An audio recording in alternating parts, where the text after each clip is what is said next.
Ensuite, je passe la parole à Jean-Luc Chauvel, donc président de la commission thématique interfilière ressources zoogénétiques de France Agrimaire, et aussi président de FGE. Oui, donc, merci Thomas. Merci. Ah ben, elle est partie. Oui.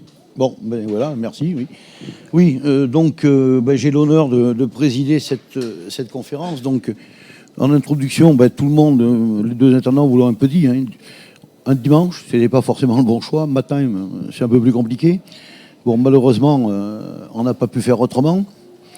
Donc, cette conférence a pour but et pour objectif de montrer, bien sûr, quel est l'intérêt de la génétique, quel est l'intérêt de cette biodiversité issue de cette génétique et de cette sélection, vous verrez tout à l'heure, qu'on peut qualifier d'ancestrale, et quel est l'atout que cet élevage français, à travers cette génétique, peut apporter à la France, en termes, bien sûr, de transition climatique, transition agroécologique et aussi transition économique.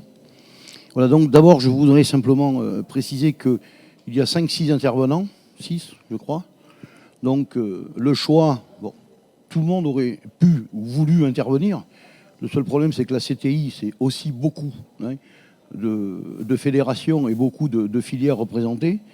Ce n'est pas une conférence uniquement sur les ruminants, puisque c'est bien la CTI qui l'organise. Donc, il y avait des choix à faire. Donc, ces choix avec les orientations que souhaitait donner France Agrimaire et les échanges que l'on a eus a fait que il y a eu une sélection d'intervenants. Mais ce que je tiens à dire, c'est que rien n'empêchera les autres, bien sûr, de s'exprimer. Et je retiens aussi l'idée que Pascal vient de nous soumettre, Pascal, directrice d'Alice, nous mettre quand elle est arrivée, c'est qu'il serait aussi bon qu'on trouve un moment d'échange pour trouver une forme de lexique vocabulaire. Enfin, je ne sais pas comment de façon à ce qu'on ait des mots clés, des phrases clés, que quand on discute, on montre bien qu'on est tous dans le vocabulaire sur les mêmes longueurs d'onde. C'était un petit peu ça ton idée. Et ça, je la trouve très intéressante. Malheureusement, on ne pouvait pas, compte tenu de ce que vous avez dit, vu que c'est filmé, etc., vous a dit Thomas, on ne pouvait pas modifier l'ordre du jour. Voilà. Donc, Thomas, c'est toi qui fais bouger les... C'est toi ou c'est moi? Parce que si... C'est moi, on prend ici. Je suis obligé d'avoir ça ou pas? Comme tu veux. Pour l'enregistrement, c'est peut-être mieux. L'enregistrement, c'est mieux. Pour l'enregistrement, c'est mieux, je pense. Parce que pour moi, c'est pas mieux, mais bon.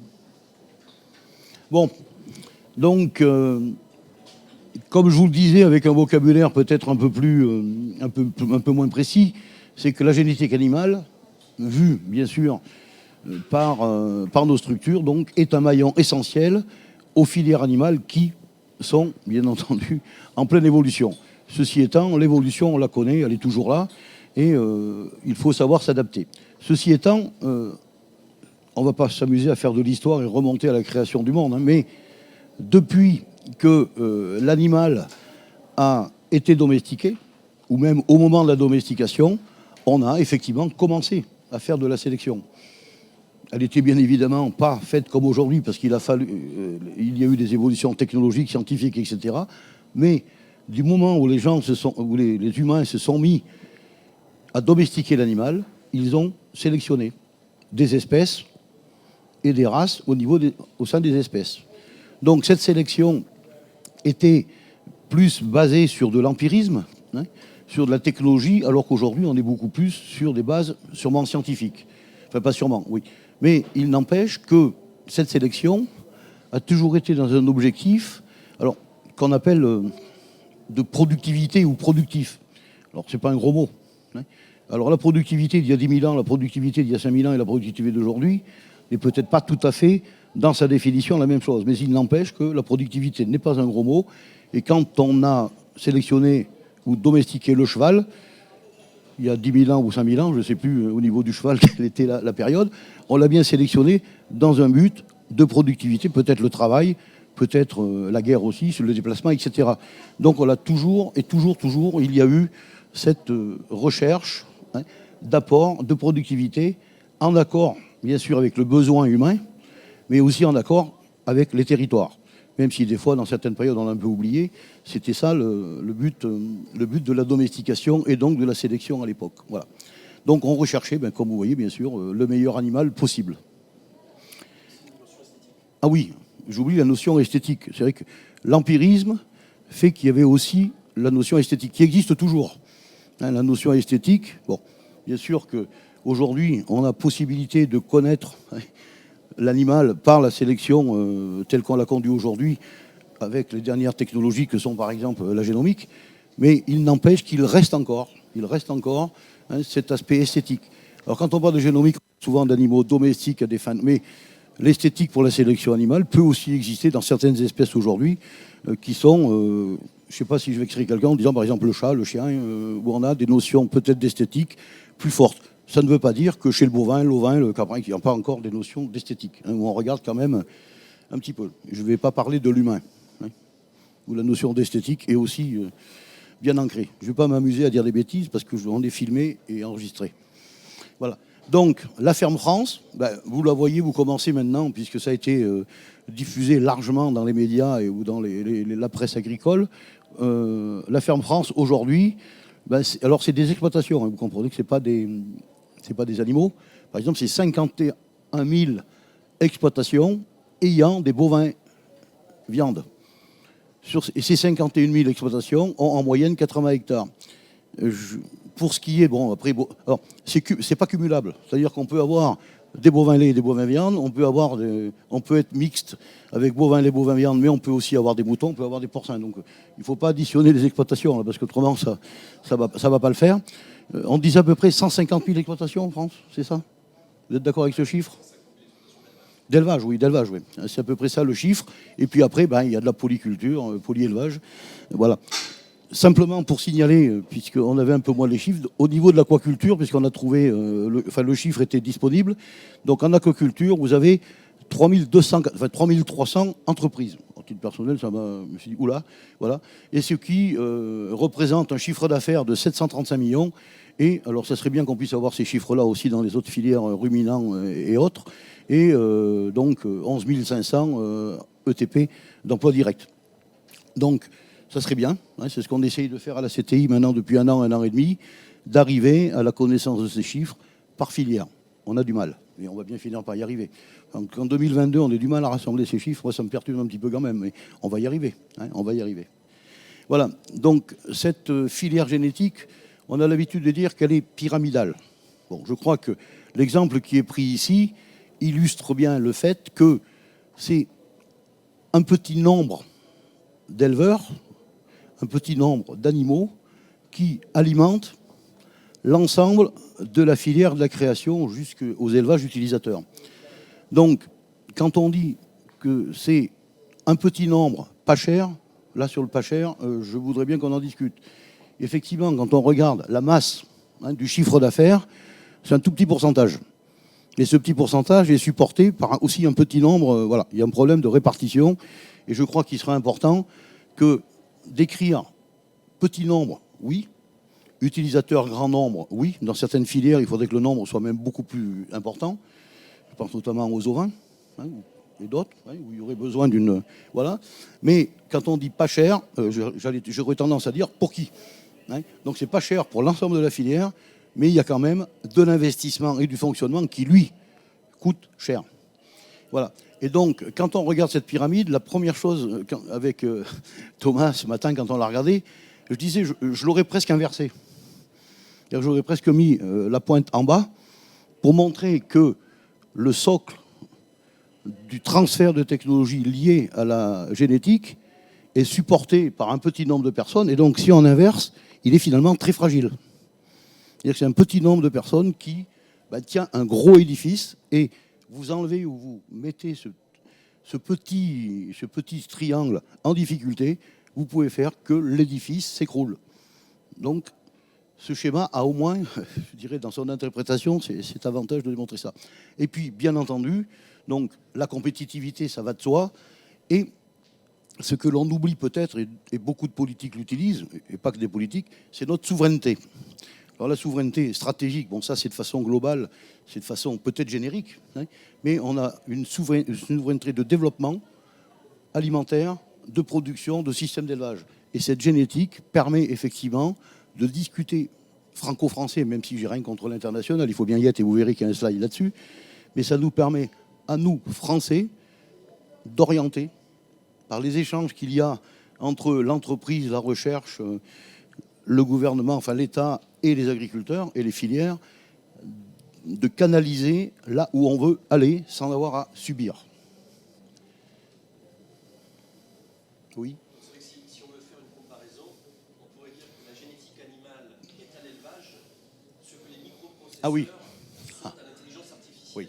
Alors la phrase, elle est de Thomas, excusez-moi, je l'avais zappé. Voilà.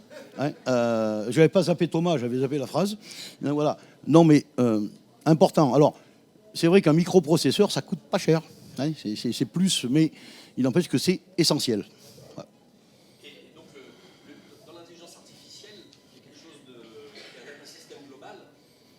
Le socle matériel, ce sont les microprocesseurs. Et les microprocesseurs, c'est des petits trucs qui ne coûtent pas très très cher à produire si on regarde l'économie globale de l'intelligence artificielle et de tous les systèmes automatisés. Mais on l'a bien vu récemment avec ce qui s'est passé en Asie. Si vous n'avez pas les microprocesseurs, eh bien, c'est tout le système qui s'écroule. Voilà. Sans microprocesseurs, tout le système s'écroule. Et il suffit qu'il y ait un petit grippage dans le rouage. Par exemple, avec les microprocesseurs, on l'a vu, on ne pouvait plus les importer d'Asie avec le Covid. Eh bien, toute la chaîne de production automobile s'est arrêtée. Et aussi, on aurait pu avoir les chaînes de production d'avions, d'Airbus, qui auraient pu s'arrêter aussi. Et donc, la génétique est à l'élevage, ce que donc les microprocesseurs sont à l'industrie. Si vous n'avez pas la génétique, eh bien, votre système peut s'écrouler et vous perdez votre souveraineté. Parce que c'est celui qui détient la génétique qui tire les ficelles en matière d'orientation du mode d'élevage que vous voulez mettre en avant.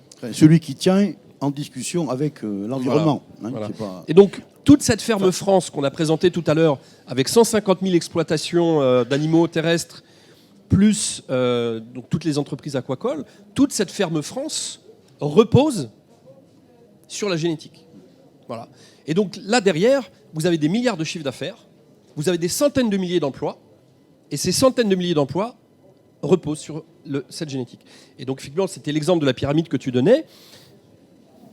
Pour la production porcine française, eh bien c'est 77 élevages avec 12 500 truies, ce qui est quand même un nombre relativement faible. Eh bien c'est ces 77 élevages qui fournissent annuellement les plus d'1 million de têtes de truies dans presque 10 000 élevages. Et donc si vous perdez le haut de cette pyramide, eh bien tout s'écroule. Et donc c'est pour ça qu'on voit qu'il y a un enjeu qui est un enjeu stratégique. Et par ailleurs, comme tu l'as dit tout à l'heure, la génétique a toujours été à la pointe du progrès. Déjà à l'époque néolithique, domestiquer un animal, c'était la pointe du progrès. Quand on a amené la charrue avec la traction animale, eh bien on a sélectionné des animaux robustes. Et toujours la génétique a été en avance et à la pointe. Et les pays qui en sont sortis ont toujours été les pays qui ont réussi à avoir une longueur d'avance sur les autres. Il y a une excellente exposition en ce moment que je vous invite à aller voir aux Archives nationales sur l'histoire du mérinos et qui montre que déjà, à l'époque, avant la Révolution française et pendant la Révolution française et ensuite Napoléon, eh bien, celui qui maîtrisait la génétique du mouton mérinos avait un avantage compétitif. Et si les Anglais ont pu gagner la guerre de Napoléon, c'est parce qu'ils avaient une meilleure génétique de moutons, ce qui fait que leurs soldats avaient des manteaux qui étaient plus chauds. Et avec ce qui se passe en ce moment en Ukraine, etc., la guerre à l'Est, on voit ce que c'est. Et donc, ils ont une partie qui explique la victoire des armées des armées russes sur les Napoléoniens, c'est que les Russes ont bénéficié de la génétique de mérinos que les Français n'avaient pas. Donc, on ne se rend pas compte des implications de la génétique dans les événements. C'est qu'un exemple. Il ne faut pas croire que la génétique sert à la guerre. Hein, je sais pas ce qu'il veut dire. Hein. Non, mais ce que je veux dire, c'est que c'est stratégique. À l'époque de Napoléon, Napoléon, le cheval aussi était important. À l'époque de Napoléon, c'était stratégique les chevaux et la laine pour les habits. Aujourd'hui, ce qui est stratégique, c'est la ressource alimentaire. Voilà. On voit bien avec les tensions qui montent, qu'il y a une demande de protéines animales qui augmente en flèche partout dans le monde. Et celui qui a la main sur la ressource alimentaire, demain, aura un avantage stratégique. Et donc la génétique a un rôle à jouer là-dedans. Et la France, qui bénéficie d'une des meilleures génétiques du monde, que ce soit en ruminant, en porcin, en volaille, en aquaculture, a un atout à mettre en œuvre. Voilà. Voilà, donc vous avez vu qu'en binôme, on n'avait pas répété. On pourrait se présenter à certains télécrochets en binôme, donc ça marche. Sauf que tu viens de bouffer 5 minutes de ton intervention de tout à l'heure. Pour tout à l'heure. Voilà. Donc, bon, ça, effectivement, c'est un rappel, puisqu'on est multifilière. Mais, bon, les ressources génétiques françaises et la biodiversité, bon, ben, vous la connaissez en répétant. Alors, bon, 50 races de vaches. Alors, je vais m'approcher parce que là, mes lunettes me manquent. Voilà, donc elles sont là. 50 races de vaches, donc lait et viande. 58 races de moutons, lait et viande, sachant qu'il y en a beaucoup plus en allaitant. 14 races de chèvres, 40 races de variétés hybrides porcines. 53 races de chevaux et d'ânes. Là, je suis un peu surpris par le nom, mais c'est... Ouais, vous allez nous dire. 11 espèces de volailles. Alors là, on change de vocabulaire. 17 espèces de poissons, coquillages et crustacés. Et demain, les insectes. Oui, donc oui, ça fait partie des ressources protéines, etc., où il faudra aussi se poser des questions. Voilà. Alors, quand on voit ces chiffres, on peut les voir par dire, il y a tout ça. Il y a tout ça. Effectivement, je dirais quelque part, heureusement qu'il y a tout ça. C'est ça qui fait la biodiversité, c'est ça qui fait les adaptations au territoire. Après, on peut le regarder par l'angle économique aussi, ce qui est quand même important, et ce que certains font, et à mon avis, il faut le faire. Mais attention, il n'y a pas que l'angle économique. C'est que, par exemple, bon, c'est en mouton où je connais plus la filière, 58 races de moutons, mais vous en avez une dizaine qui font 80-85% de la production. C'est bien comme ça qu'il faut l'entendre. Au niveau bovin, je sais moins, et dans les autres espèces. Mais voilà, il y a bien sûr des espèces et des populations beaucoup plus importantes que d'autres, mais on a quand même su conserver cette biodiversité. Donc, il y a l'entrée par la biodiversité. Il y a l'entrée, effectivement, par l'économie et la macroéconomie. Ce qui nous paraît intéressant, c'est de lier les deux. Parce qu'il ne peut pas y avoir d'environnement, enfin, etc., sans économie et réciproquement. Donc, l'objectif, bien entendu, de la CTI et de l'ensemble de la société et des discussions que l'on a avec les différents ministères, c'est de maintenir cette biodiversité domestique dans un but, et pas que, d'adaptation climatique, mais de garantir notre souveraineté. Alors, on met alimentaire, mais à l'environnemental, etc. Voilà. Et donc, de promouvoir, et ça c'est très important, le modèle agricole et alimentaire français, de promouvoir un modèle, aussi bien sûr, le faire comprendre aux Français, à la population française, mais le faire comprendre aussi à l'international. Notre objectif est de, comment dire, moi ce que j'appelle au niveau du BCTI, c'est chaque fois qu'on est à l'international, dans la coopération internationale, on est à discuter de modèles et de systèmes d'élevage. Et après, quand il y a des discussions à l'international, on a déjà échangé. Il n'y a pas que l'aspect commercial, il y a aussi l'aspect de se comprendre, ce vers quoi on veut aller. Et vers ce quoi on veut aller, il faut trouver des alliés. Ne croyons pas que dans notre race ou dans notre pays, on va y arriver tout seul. Il faut bien entendu, sur un plan stratégique, politique, tout simplement, trouver là aussi des alliances de stratégie, de projets et donc de vote. Parce que c'est comme ça que ça se passe au final. Donc, bien entendu, dans cette affaire, alors, rôle de l'État. Je dirais simplement qu'on va cibler le rôle de l'État. Parce qu'on est quand même ici à France-Aguimère. Voilà, il faut quand même expliquer à l'État que ça sert à quelque chose. Voilà. Mais quand on dit ça, et on le voit dans le slide, il n'y a pas que l'État. Donc, le rôle de l'État, tel qu'on peut aujourd'hui le résumer, c'est, alors, de façon très synthétique, au niveau génétique, ça s'est concrétisé par la création de la CTI. Bon, tout le monde connaît maintenant ce que c'est la CTI. Elle a remplacé la CNAG parce que la volonté était qu'on sorte de la consanguinité de la CNAG pour aller vers une vision beaucoup plus large et notamment ouverte aux filières. Notamment ouverte aux filières. Bon, donc cette CTI toute jeune. Combien de filières ? 6 filières. Voilà, 6 filières. Donc très large dans la réflexion, très intéressant dans la connaissance parce que les échanges peuvent être encore beaucoup plus fructueux qu'ils ne l'ont été jusqu'à maintenant, mais il faut déjà démarrer et apprendre à marcher. On n'a pas complètement fini les travaux. C'est toi qui m'as bouffé 5 minutes, donc je te prends 5 minutes. Voilà. Et voilà. Donc, elle a pour objectif donc, de contrôler la qualité du matériel génétique français avec l'agrément des organismes et des programmes de sélection donc, par la CTI et par les instances. Préserver bien sûr les ressources génétiques, donc à travers... Alors on parle, il y a plusieurs niveaux de races. Là on est sur les races menacées, donc cryoconservation et tout ce qui est aussi MAE, pour les races menacées. Soutien à la recherche à travers l'INRA, le CASDAR. les financements du développement agricole rural, relance 2030, on en a parlé hier, on en parlera. Bon, il y a un gros travail à faire là-dessus. Tu m'as demandé d'accélérer, donc je deviens plus anecdotique. Et donc, bien sûr, accompagner l'exportation. Mais ce que je veux dire par là, c'est que dans les orientations génétiques et la réussite, il n'y a pas que l'État. Il y a aussi le monde professionnel et le monde de l'entreprise. C'est ce qu'on a appelé les fameux 3P. Il faut, bien entendu, et la CTI est là aussi pour ça, mais ça ne doit pas se résumer qu'à la CTI. Les échanges doivent avoir aussi lieu au sein des interprofessions produits, de façon à ce que veut la CTI, c'est qu'on produit, oui, on produit bien sûr pour un accord avec l'environnement, mais on produit aussi pour un modèle économique et un modèle sociétal. Donc c'est important d'avoir ces échanges-là. Et bien sûr avec la science, etc. Voilà, donc pour faire face à ces enjeux climatiques et sociétaux, donc la France est reconnue dans le monde comme étant un pôle d'excellence scientifique. Alors ça, c'est dit par un Français. Quand on va à l'étranger, c'est pas toujours comme ça, mais c'est vrai qu'on pense qu'on est les meilleurs. Oui, bon, on est les meilleurs, mais il n'empêche quand même qu'on a cette reconnaissance. Alors, selon les filières, quand on est dans l'aquaculture ou l'aviculture, on a une place mondiale peut-être plus importante qu'on ne peut avoir chez les ruminants ou chez les ruminants, j'allais dire et les ovins, mais c'est des ruminants.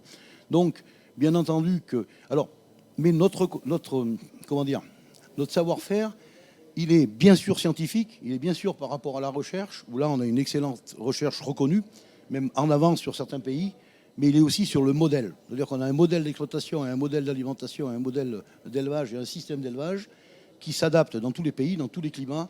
Et là, on a effectivement cette capacité à proposer un modèle et non pas, moi, ce que j'appelle souvent le fusil à un coup sur un objet. Voilà. C'est bon ? Voilà. Oui, ben, je viens de le dire en fait. Je viens de le dire. C'est l'inconvénient d'apprendre un peu le truc avant, c'est qu'on est des fois en avance. Donc voilà, il faut continuer cette recherche et développement.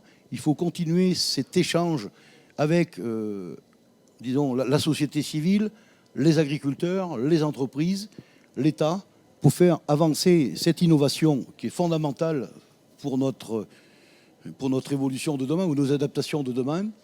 Il faut là, bien entendu, alors je reciterai les 3P, il faut bien sûr qu'il y ait des engagements de l'État, il faut qu'il y ait bien sûr des contributions de la profession et surtout que la profession contribue à l'orientation de ce que l'on souhaite faire pour conserver notre place de leader. On peut dire ça comme ça. Et le fait que la génétique soit un des 3 piliers du plan France 2030, ouais. Le fait que la génétique soit un des 3 piliers du plan France 2030 suscite beaucoup d'intérêt. C'est une forme de reconnaissance de la contribution de la génétique à l'enjeu de souveraineté, de compétitivité et aussi aux enjeux sociétaux et climatiques. Et voilà. Et donc il y a une forte attente de la part de la profession. On ne va pas allonger le débat, puisqu'on nous dit qu'il ne faut surtout pas s'inquiéter. Il n'empêche que la génétique est citée, mais que dans, par exemple, les conclusions de Varenne de l'eau, bon voilà. Mais on nous a dit de ne pas nous énerver là-dessus. Il n'empêche qu'on va rester quand même très vigilant sur la place de la génétique animale. Oui. Parce que, bon, je crois que plus qu'il y a de slides, et comme je m'en irai, je ne ferai pas de conclusion, parce que, excusez-moi, je suis obligé de vous abandonner à 11h15. Enfin, vous abandonner, vous serez bien tranquille sans moi, c'est pas ça le problème. Mais quand même, aujourd'hui, je fais partie de ceux, j'espère ne pas être le seul, qui pensent qu'on parle beaucoup dans les transitions écologiques, dans les transitions climatiques, on parle beaucoup du végétal, et on parle très peu de l'animal, ou pas suffisamment. Et la symbiose entre le végétal et l'animal, c'est bien aussi la génétique et la recherche de l'animal de demain. Et l'animal de demain aura aussi un rôle, il n'aura pas qu'un rôle alimentaire, il aura aussi un rôle dans cette transition un peu tout azimut qui inquiète tout le monde. Donc ça, pour moi, c'est un des soucis et que je souhaite, bien sûr, j'espère que vous partagez, et que j'aime bien le répéter de façon à ce que le gouvernement, l'État l'entendent. Voilà. Ah, j'avais ça aussi. Alors, bon, au niveau, bien sûr, je l'ai déjà dit, j'ai l'impression de me répéter un petit peu. Lorsque je ne savais pas, je le sais depuis 8h du matin, c'est que dans le monde, il y a un 9 sur 6 qui est sélectionné sur le territoire français. Vous vous rendez compte, c'est énorme ce truc. Je ne savais pas du tout. Voilà. Mais tu m'as expliqué, voilà. Donc après, si on cible un petit peu côté ruminant, bon, on a des grandes races, en termes de population. Donc Charolais, Limousin, Montbéliard, Blonde d'Aquitaine, mais on pourrait en citer d'autres, qui sont présentes sur tous les continents et qui donc apportent, bien entendu, la présence et l'agriculture française. Alors, pas que ces races-là, mais il faut présenter celles qui sont quand même en masse les plus importantes. Voilà. Et donc toujours cette, comment dire, cette génétique que l'on transporte ou que l'on diffuse est toujours sur ou sous des menaces et en même temps garante de sanitaire, garante de sanitaire essentiellement, quoi, voilà.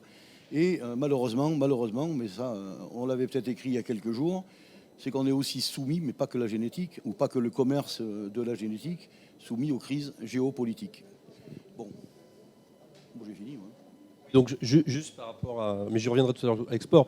En fait, pour illustrer, donc c'est vrai que par exemple en génétique d'œufs de poules pondeuses, il se trouve que la France bénéficie d'un certain nombre de sélectionneurs, soit français, soit étrangers installés en France. Et quand on regarde l'origine génétique des oiseaux, des poules pondeuses dans le monde, eh bien, un œuf sur 6 est issu d'une génétique qui a été sélectionnée en France, soit par une entreprise française, soit par une entreprise étrangère installée sur le sol français. Et ça, c'est extrêmement important parce que ça veut dire qu'on a une force d'attractivité d'entreprises, de groupes internationaux de très haut niveau technologique. Et il y a quand même très très peu de secteurs industriels où la France peut s'enorgueillir d'être attractif comme ça pour des secteurs de haut niveau technologique. Et la génétique animale en fait partie. Et il est important qu'on puisse continuer à avoir cette attractivité parce que ça génère de l'emploi, on attire des emplois de haut niveau, ça tire aussi vers le haut notre système d'enseignement, de recherche, etc., public, privé. Et donc, il est très important qu'on puisse maintenir cette attractivité de la France dans ce secteur qui, encore une fois, on l'a dit, est stratégique pour la souveraineté. Voilà. Merci Jean-Luc. Donc, je crois que tu as bien planté le décor. Oui, les mots-clés un peu des fois, mais oui. Les mots-clés ont été souveraineté, territoire, recherche et innovation, export, diversité. Et donc maintenant, on va donner la parole à différents intervenants qui chacun vont nous présenter un de ces mots-clés. Je passe la parole à Nicolas Couder qui va nous présenter le Ligéral et son activité pour la préservation des races locales porcines. Alors par rapport au film, vu que je pense que la caméra est là, je pense que c'est mieux de se mettre derrière le pupitre si tu veux bien, parce que sinon tu vas être dans l'ombre.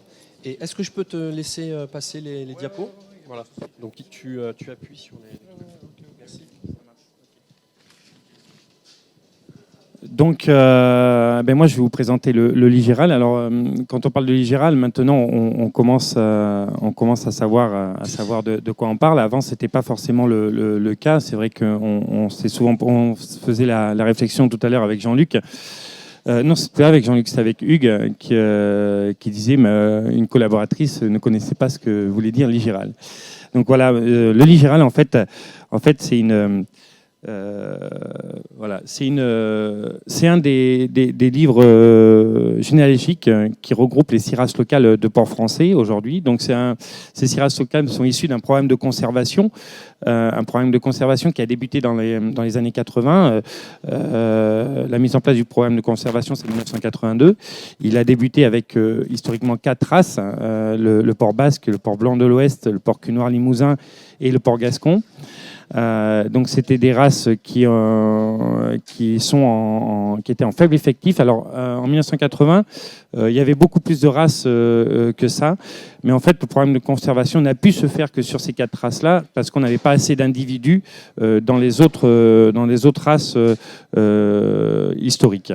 Donc vous voyez les effectifs qui ont été retrouvés en 1980 étaient relativement faibles. On avait et on le verra après sur l'évolution. On avait relativement peu d'individus, notamment au port gascon où on a recensé 3 mâles et 34 femelles. Ce programme de conservation s'est fait en partenariat avec l'ITP à l'époque. Donc ça a abouti en 1996 à la création du Ligéral. Donc c'est le livre généalogique des races locales. En 97, de 97 à 99, on a une autre race qui est venue nous rejoindre sur ce livre généalogique, qui est le porc de Bayeux, donc une race qui est issue en fait d'un croisement entre le porc normand et le porc Berkshire. Et c'est une race qui a été reconnue, qui était très localisée sur la ville de Bayeux, qui a été reconnue sur le livre en 1997. Et en 2006, nos amis corses nous ont rejoints avec la race Nustral, qui était une population qui a été reconnue au niveau racial. Voilà.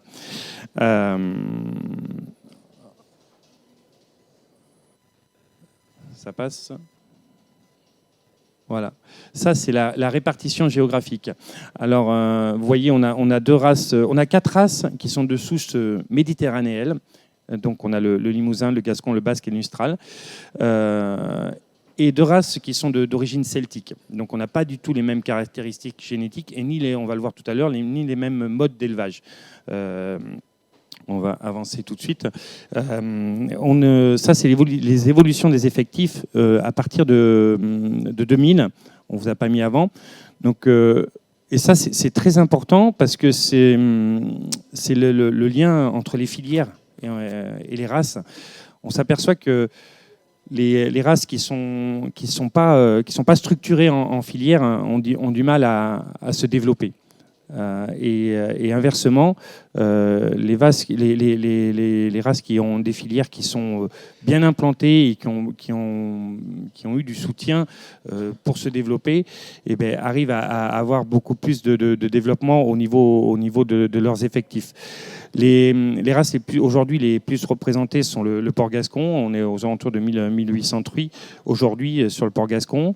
Vient après la race corse et les basques, les limousins. Et après, on a des races qui sont beaucoup plus fragiles, notamment les 2 races celtiques, qui sont toujours sur des phases, un peu compliquées, notamment en termes de coefficient de consanguinité, quoi.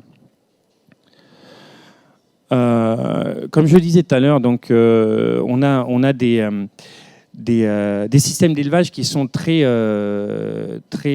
différents, notamment entre les 4 races du Sud et les 2 races nordiques.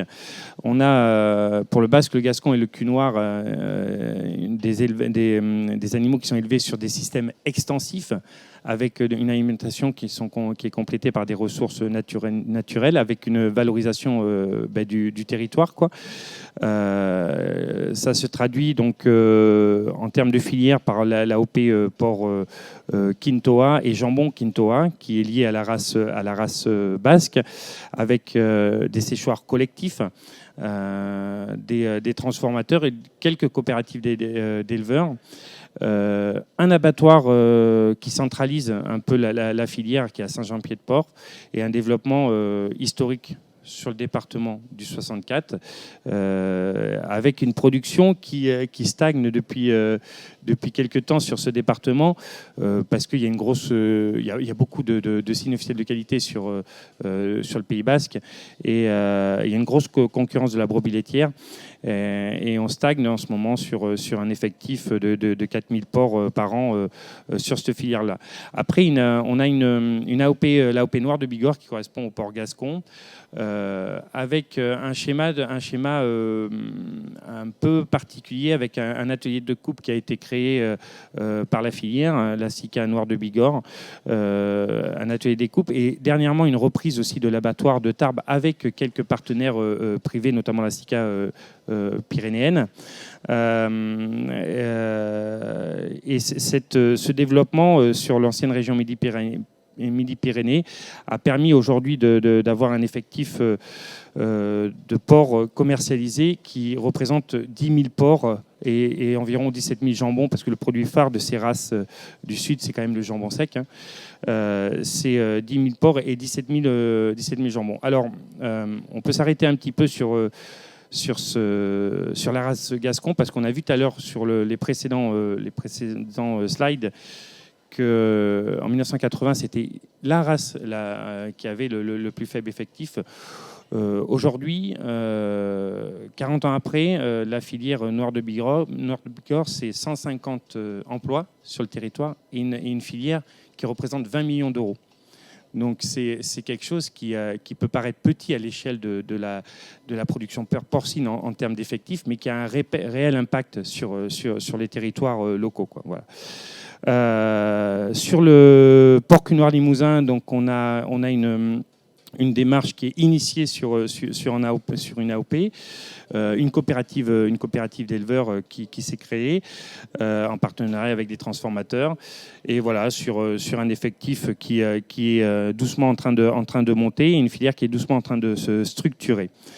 On a une race, la race Nustral en Corse, qui est élevée sur un système extensif avec une alimentation qui est complétée par les ressources naturelles. On a aussi une saisonnalité, c'est-à-dire qu'on a un fort lien sur le lien au territoire, avec une production essentiellement très corrélée avec la production de glands et châtaignes, quoi. Voilà. Les AOP qui correspondent sont l'AOP donc jambon corse, le Prisut, et le Lonzo et la Copa Corse. Alors c'est une structuration qui est assez orientée sur la vente directe, avec des naisseurs, engraisseurs, transformateurs qui vendent en direct.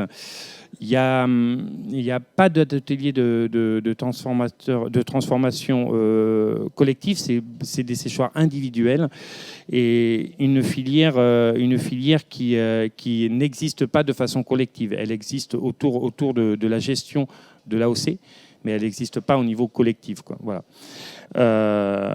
Après, on a les deux races, donc qu'on disait tout à l'heure, le porc blanc de l'Ouest et le porc de Bayeux. On n'est pas du tout sur les mêmes styles d'élevage. On est sur des animaux qui sont élevés un peu en extérieur, mais souvent sur des bâtiments sur air paillé, avec une alimentation qui est complétée par des sous-produits, notamment laitiers des fois, et des petites unités de production avec des ventes à la ferme. Mais on n'a pas de filière proprement dite, et ce qui nuit beaucoup au développement des races, quoi, et au maintien des races, quoi. Alors, quel intérêt à conserver ces races locales? Donc, tout d'abord, les éleveurs en race locale contribuent à la gestion de la biodiversité en élevant ces porcs sur leur territoire. Attendez, bougez pas, je tourne. Hop là. Voilà, ils contribuent à la gestion de la biodiversité. On est sur des races autochtones,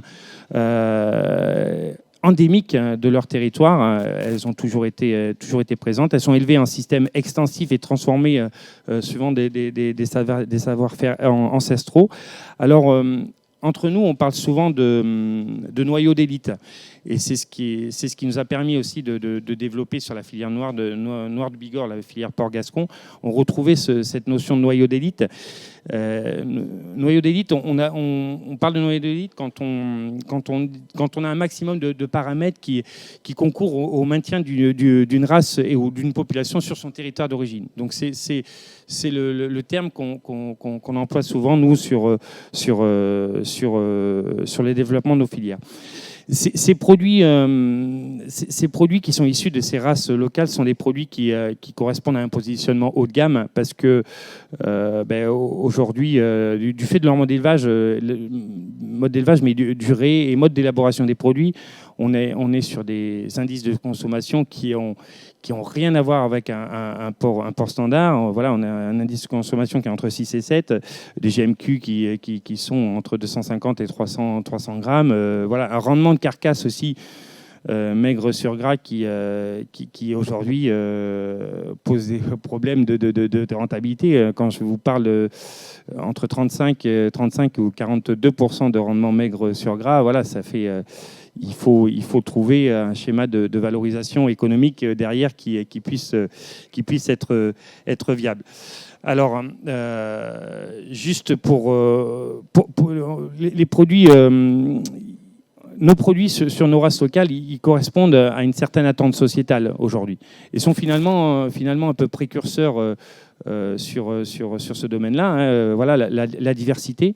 Aujourd'hui, on parle locavores, de plein de choses. On s'aperçoit que les gens ils veulent consommer quelque chose qui sort de l'ordinaire. Donc la diversité, on est dedans. Le bien-être animal, on a une forte notion de bien-être animal et on a une notion de plaisir. Alors je vais revenir sur cette notion de plaisir. Elle est importante pour nous parce que elle est importante pour nos éleveurs parce qu'on a des éleveurs qui sont fiers d'élever et de sauvegarder et de faire un travail génétique et de sauvegarde de ces races-là. Et sur les produits, on a une notion de plaisir aussi parce qu'on est sur des produits un peu festifs, où on a une notion de dopamine sur le consommateur qui fait que le consommateur il s'y retrouve. Il s'y retrouve et la notion de plaisir, de dopamine, elle est du côté élevage, mais elle est aussi du côté du consommateur quand il déguste nos produits. Après, on est sur des productions qui sont extrêmement fragiles. Pourquoi elles sont fragiles ? Parce que déjà, on est sur des tailles de population qui sont très restreintes.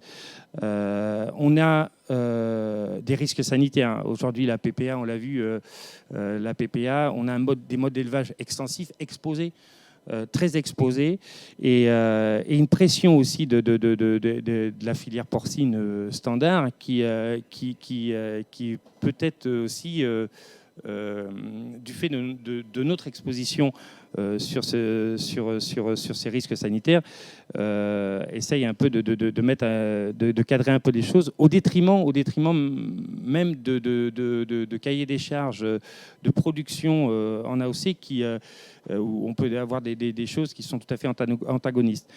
On est fragile aussi sur le coût de production. On a parlé, aujourd'hui, l'augmentation des coûts de matières premières, des intrants, fait qu'on est sur des modes d'élevage très élevés. Les cahiers des charges, les premiers cahiers des charges des bases commencent à 12 mois pour se terminer à 18 mois sur du cul noir limousin. Quand on sait que 80% du coût de production d'un porc charcutier, c'est le coût alimentaire, je vous fais pas de dessin, on explose en ce moment les coûts de production. Les tailles de filière aussi. Taille de filière, on est sur des filières extrêmement petites et sur lesquelles, dès qu'on va, il faut amortir les coûts, quoi. Voilà, et il faut dès qu'on a un problème, n'importe quel problème, ces filières sont extrêmement exposées.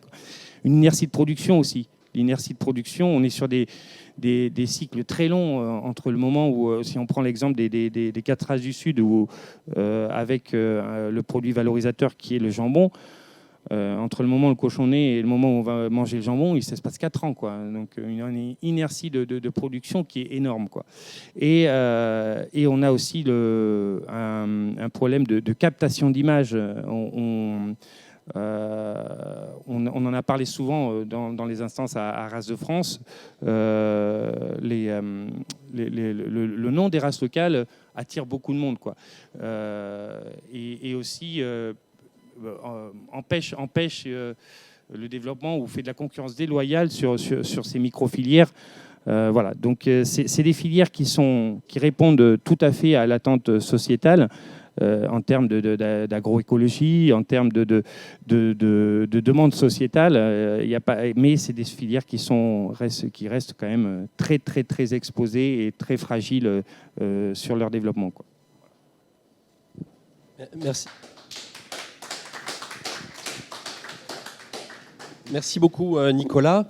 Donc, tu nous as présenté un des aspects. On disait que la richesse de la France, c'était la diversité de ses modes d'élevage. Tu nous as présenté un mode d'élevage qui était celui des races locales. En fait, toutes les races, au départ, étaient des races locales. Même les races qui ont une reconnaissance mondiale, comme le charolais, comme la montbéliarde, comme la blonde d'Aquitaine, comme leur nom l'indique, c'est bien des noms locaux. Donc, en fait, toute race a été locale à un moment.